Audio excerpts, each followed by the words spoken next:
Hey, happy Friday. Welcome back to another Friday Tech Workshop. I'm Joseph, a senior developer advocate with Appsmith. And in today's workshop, we're going to pick up where we left off last week with the Baserow CRUD app. So last week, we looked at some best practices around APIs and how to create an authenticated API data source that saves the credentials securely on the Appsmith server instead of storing it inside of your app. And if you're not familiar with that stuff, definitely check out last week's video. There's a link in the description. So today we're going to build on that same app from last week, and we will be using JavaScript to filter and transform the data in the table. We'll also look at the differences between a variable in a JS object or a value in the Appsmith store. So they behave a little differently. There's different times to use each one. We're going to look at a few different use cases and talk about when you should be using a variable that you mutate versus a stored value. But first, let's start out with filtering the data, coming back from the Baserow API, and then providing some inputs for the user to create their own custom filters. All right, let's check it out.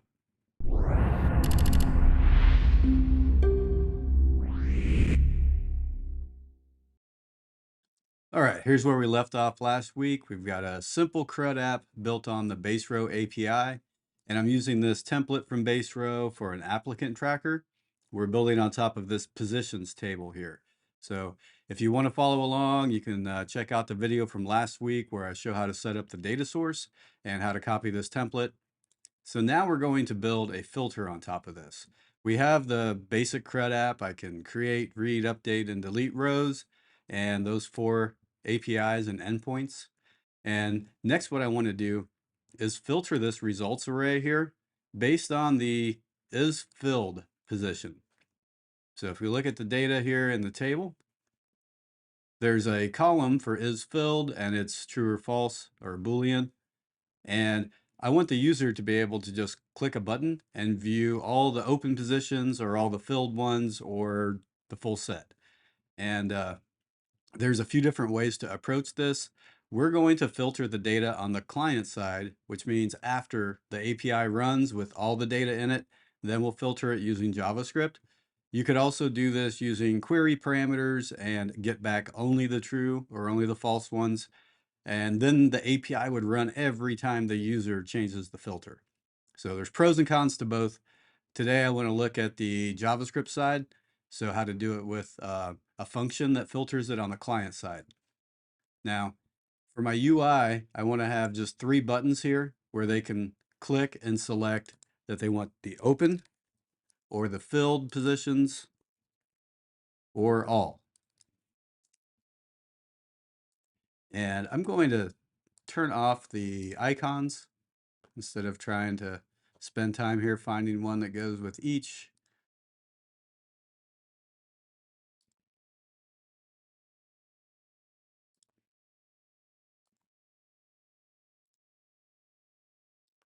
And I also want to change the last button here. You'll notice the button group, this widget button group, there's 2 regular or simple buttons, and then the third one is a menu button.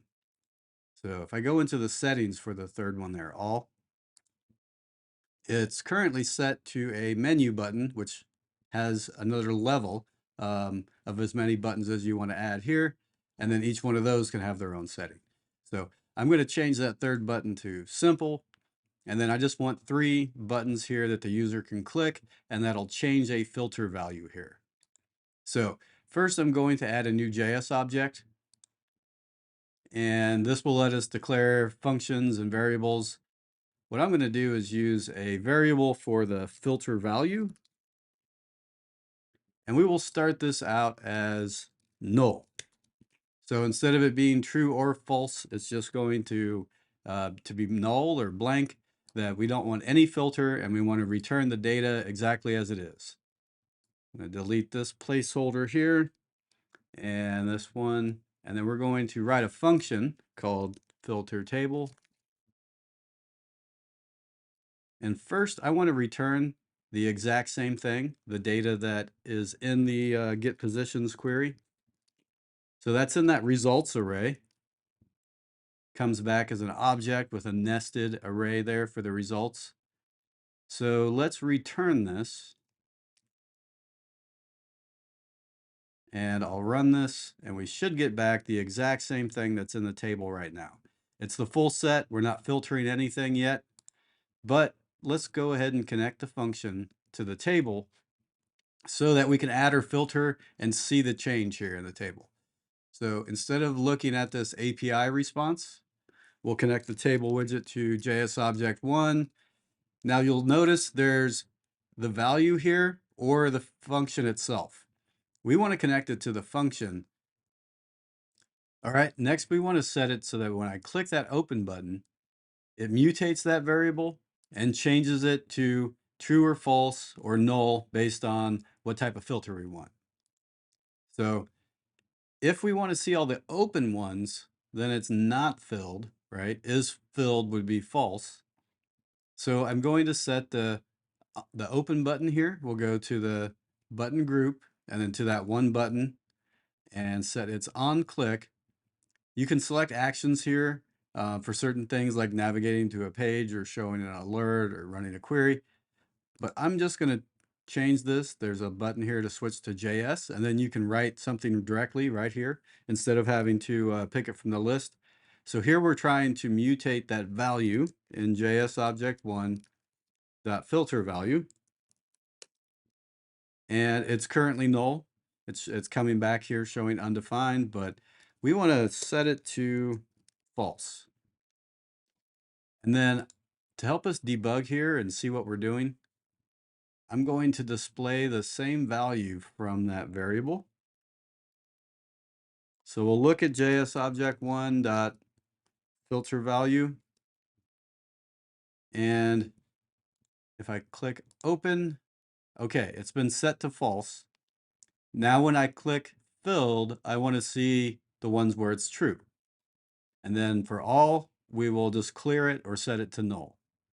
So back out of the settings on this one, and for the filled button, we want to set JS object 1 dot filter value to true. And I'll copy this and use the same thing in all, only we're setting it to null.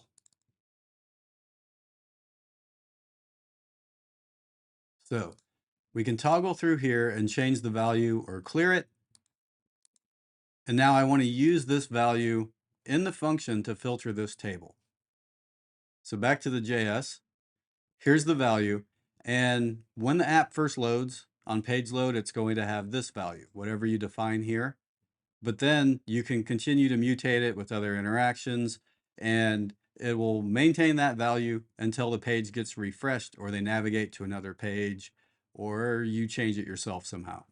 So variables that you mutate in a JS object behave one way, and then if you store the value to the Appsmith store, it'll persist, and it even works across tabs and a few other things. We'll maybe show a little bit more of that at the end, but for now we're going to stick with the page level, a variable that's just on this one page of the app, and it goes away when you close the tab.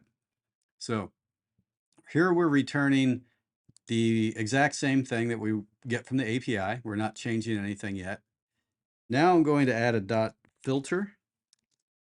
And inside this filter array method, it takes a function as the parameter.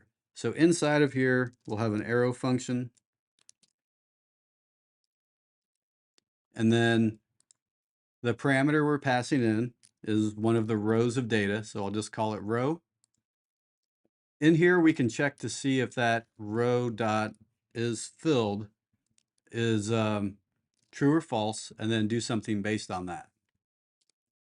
So first, I'm just going to return whether or not it's true or false. And this should give us only the rows that are filled, where is filled is true. And so we can see that one's true. And if I go look at the UI here, so you can see that we're getting back only the true ones now. And we can get the opposite set here with an exclamation point. So that will negate it or give us the inverse. And now when I run it and check out the records here, we're getting all the false ones. And this is giving us a dynamic true false based on that one row. If I just put true here, if I always return true, then we'll get back all of them. So here's the full set, or we can reference that column or invert the column, basically. So 3 different approaches based on the value that's set right here. Now we got to tie those two together and actually use this value in that filter.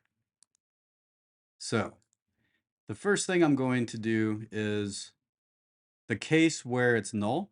If it's null, we'll just return true.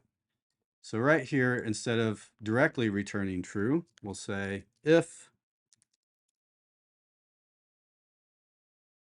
and let's see, if this dot filter value, because we want to reference something outside of this function. So to get up to there, if this dot filter value, and I'm going to check if it's null. If that's true, return true. We want to get all of the rows back. And this should work as long as we haven't changed it or if we reset the value. We're getting nothing right now because it's not null anymore. So we can see here it's true. If I set this to all, that will make it null. And that just changed the input to the function. So it ran again.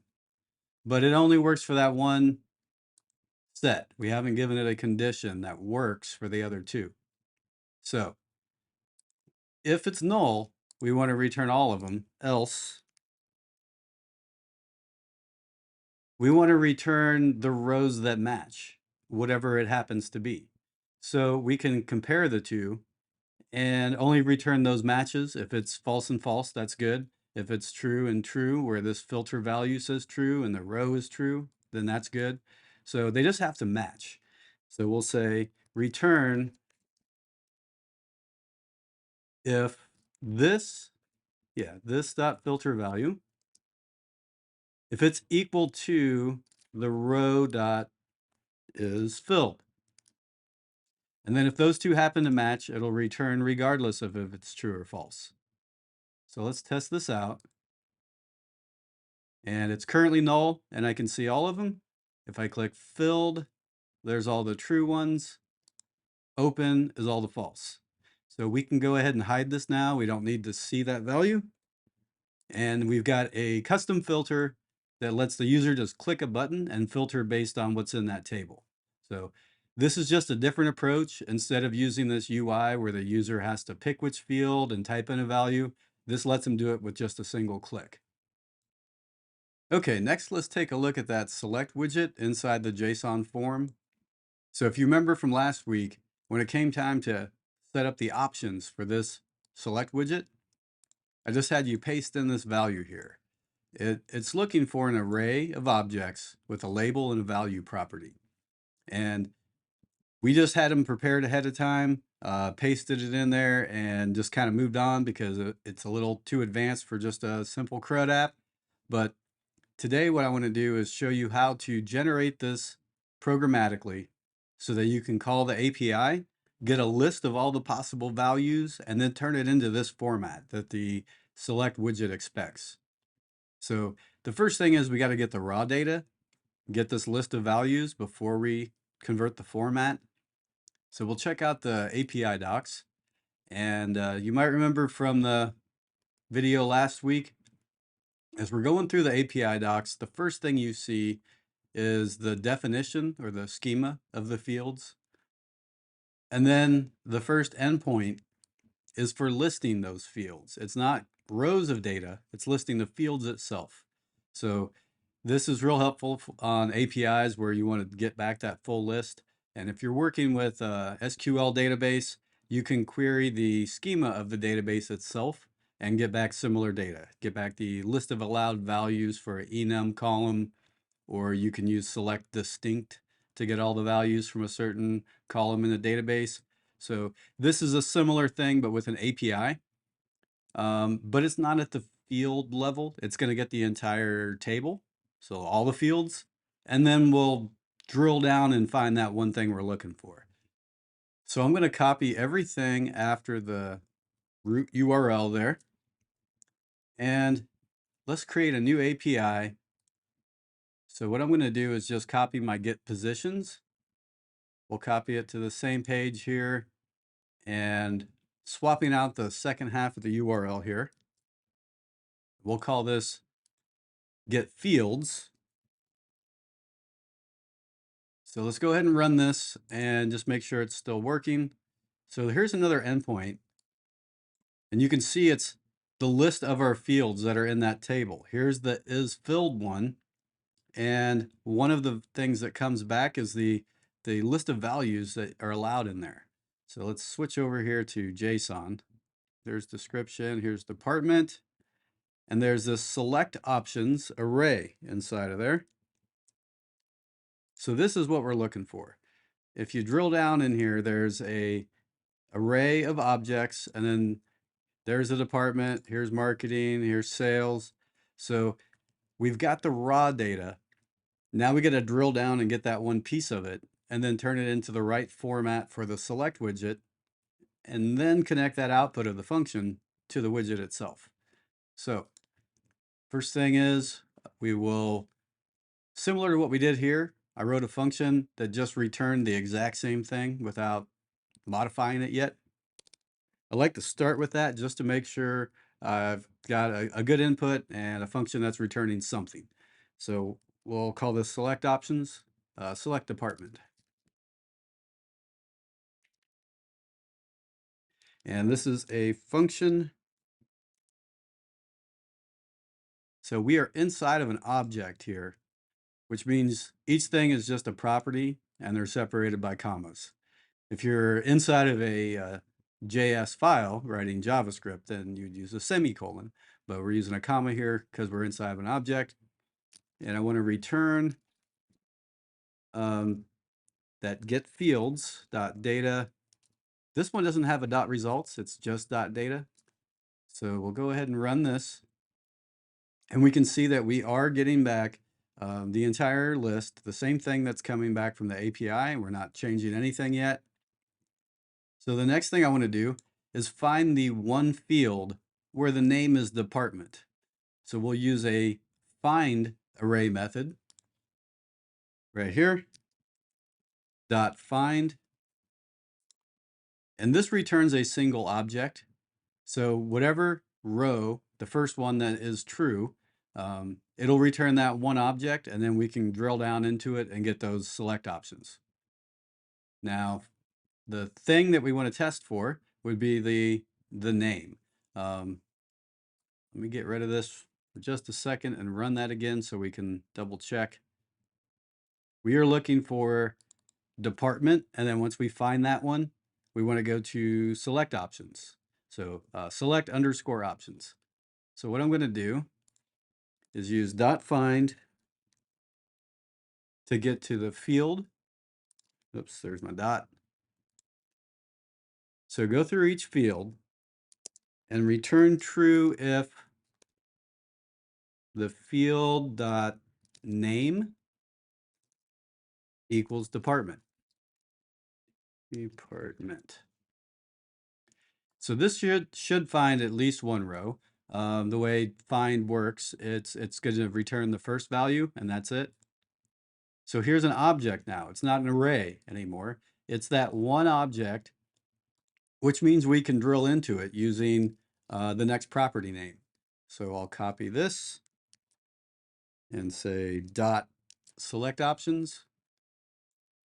And now I'm getting an array. So I've went into the object to that one property, and now here's the full array of options. We're almost there. I got to map over this again though and rename the label and value. And it's getting a little long. So I'm going to split this into multi-lines here, and we'll say const options equals this. And then for the next line here, we can do the return that's actually going to format it properly. So we want to return options.map, and I'm going to map over each option.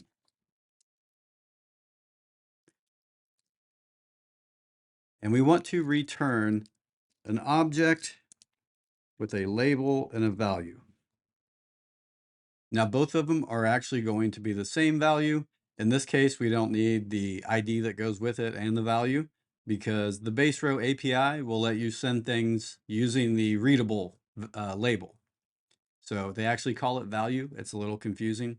But the thing that we want from the API response is called value.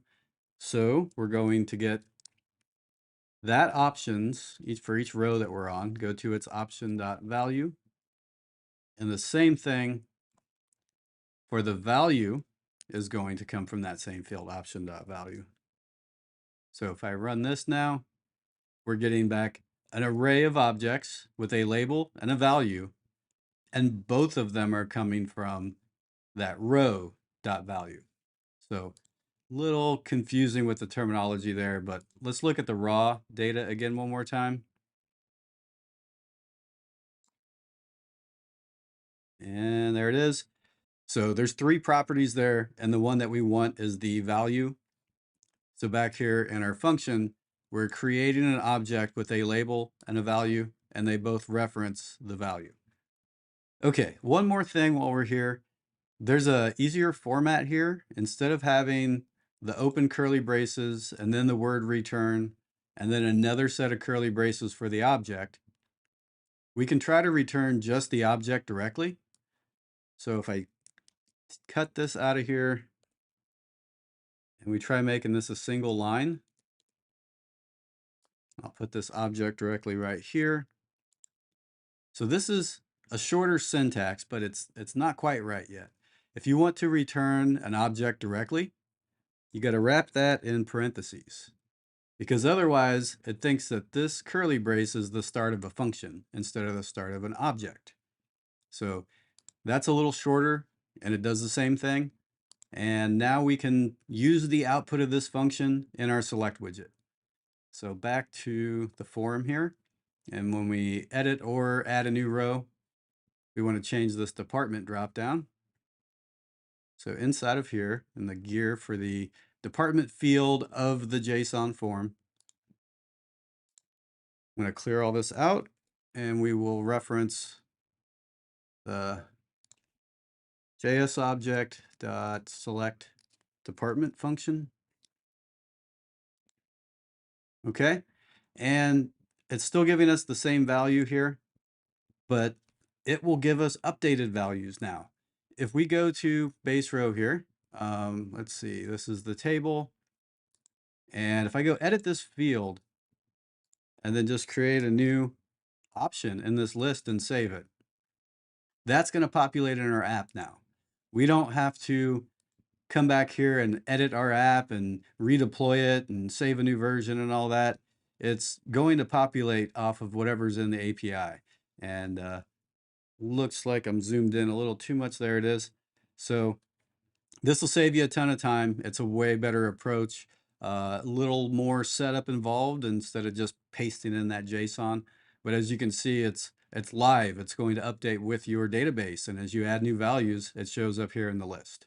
So the last thing I wanted to show today is the difference between the mutation of a variable in a JS object like we're doing here, and actually storing a value. So here, I'm looking for the ones that are false. I should probably put this back so we can watch this change, because we're going to be doing this and a stored value here in a minute. So our filter value is currently set to false. And so we can see it's working here. It's mutating the value. But if I refresh the page, it's always going to reset to whatever it's declared as in your JS object. So right here, when the app first loads, it's setting it to null, but it at least is there. It's defined that there's a property. And then we're just toggling whether or not it's true, false, or setting it to null again. No matter what, though, it's only in this one page of your app. If they change pages, it's gone. If they refresh pages, it's gone. Close the browser or whatever. So it's easy to reset. It's maybe a little more secure if you're doing something that you want to keep private to that user. But sometimes you want that stuff to persist. You want it to work across different pages of the app, or even sessions when they close the browser and come back. So if I set this to true and I want it to still be here when I refresh, we can use a stored value instead. Okay, so we're going to refactor this to use a stored value, although I'm just going to copy this button because I don't want to have to undo this and put it back later. I think the page level variable is maybe a better approach in this case. If you want it to persist and have it remember their searches and stuff when they come back, then we can use a stored value. So I'm going to set up both side by side here. So we'll add another text widget to display the store value version. And what I'm going to do is change each one of these button clicks to store the exact same thing in the Appsmith store instead of to that variable in the JS object. So for the first button here, there's an actual action for this. We don't have to use JavaScript. So if I clear this out, I can turn that toggle off, and we'll use the menu here that lets you pick an action. So we'll store a value, the key that I'm going to store it in, or the name, and we called the other one filter value. So just so we know which is which, I'm going to call this one stored filter value. But same function. This time we're storing it in the Appsmith store, and I'm on the open button. So if it is filled would be false. And we'll want to use the double curly braces here so that it sends false as an actual Boolean value instead of a string. If you don't put the curly braces, it's going to think whatever you're putting there is a string, and I want a real Boolean true or false. So that'll store the value.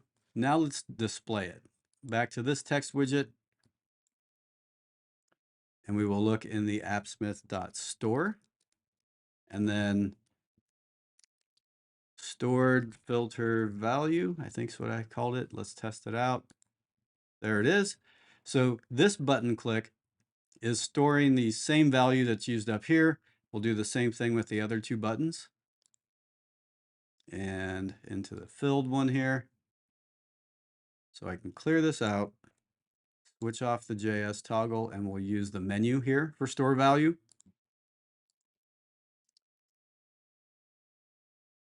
Stored filter value.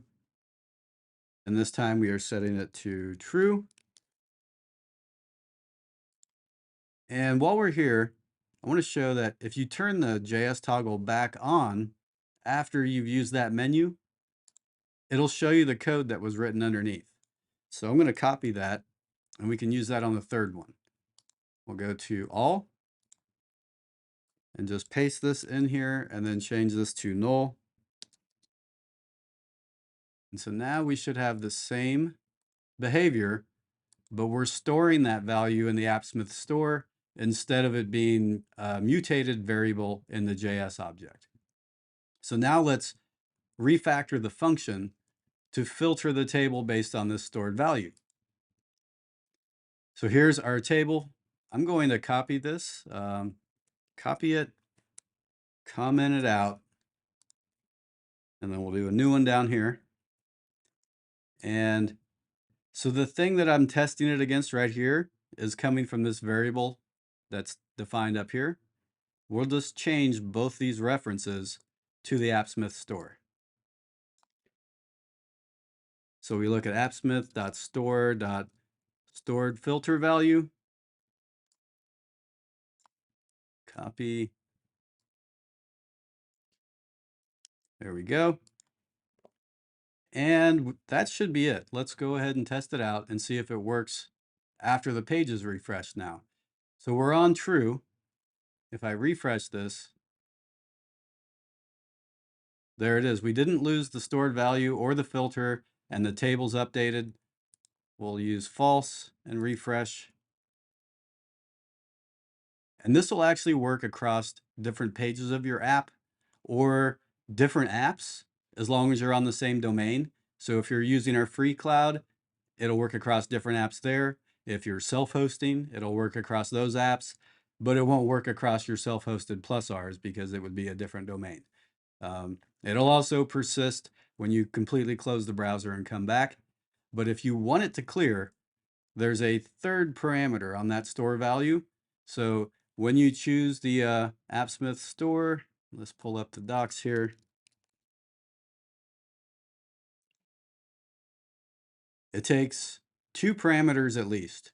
The key, where you want to store it, where you're calling it, and then the value. And then the optional third parameter, which is normally true, is do you want it to persist? You can make that third parameter false, and then it will clear whenever the browser is closed, or just that tab. So I think that's it for this week. That's everything I wanted to cover. We added the filter function. We saw how to use a couple different array methods, and also generating that list of drop-down options using the API. That's a way better approach. That'll save you time later when those values are updated. And then lastly here, the differences between a variable that you mutate from a JS object compared to a stored value. So the variable in a JS object, it resets every time you close the page or change which page you're viewing of an app. And that stored value is a lot more persistent. So you can use both in a lot of the same cases, but there's usually one that's a way better approach depending on what you're doing. Stored value is not as performant. It is a little slower, especially if you start storing a lot of data there. So just keep in mind what you're doing and know the pros and cons of both, and just give it some thought instead of automatically defaulting to one or the other. So I hope this has been helpful. That's it for this week. If you have any questions, feel free to drop a comment below or reach out on Discord. Thanks again for watching. Please don't forget to like and subscribe, and we will see you next week.